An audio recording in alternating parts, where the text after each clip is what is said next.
Welcome to Illuminating Twilight with Barry Grossman, and I have been photographing interior design and architecture for about 3 decades now.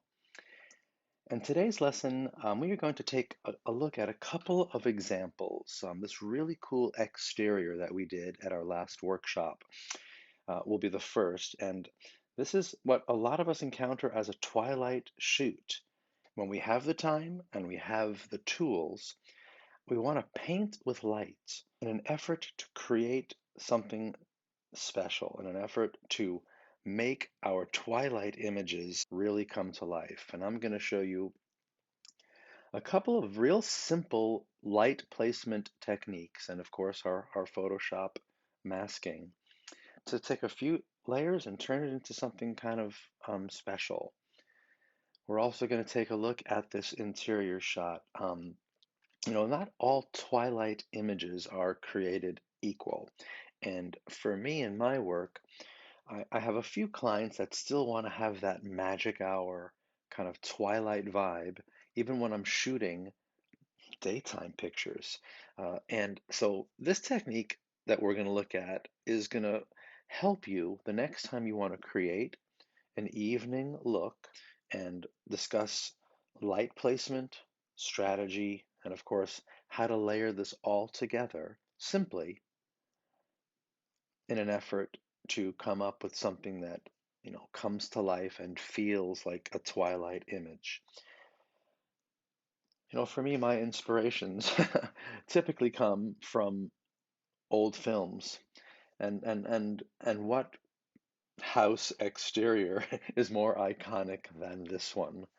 I think most of us recognize this shot from the film Psycho. How is a home or an exterior street illuminated in a way to and this is a frame that came from film noir, films that were shot into the mid to late 40s, into the 50s, uh, and beyond, where you're just being dramatic, highlighting portions of the image with your lighting and working with practical lights. Practical lights would be, the lights that are already in place for you. And talking about interior inspirations, if any of you have seen any of my other uh, tutorials, you know how into these old Hollywood films and German films I am. Expressionism takes many forms as it pertains to cinematography and interior photography. Um, so a lot of these were constructed sets, of course, but the same rules apply. It's using light in a creative way to help convey a sense of depth, to help convey a sense of mystery. Here's another couple of cool examples. A little bit more modern. This is from the 80s, around that era, the first Blade Runner. And interestingly enough, I'm not sure if I've shared images from my old um, film school days, if you will. And here are a couple only, and I wish they were sharper.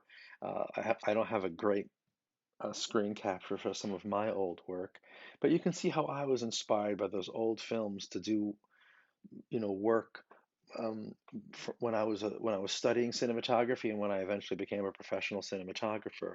Here's a couple of really cool stills from a film that we did, which was paying homage to some of the classic Hollywood horror films of the 30s and 40s, and a little bit more modern tools at our workshops and webinars. And we try to, take some of those lessons and apply them to more contemporary shooting. And that's what we're going to talk about tonight.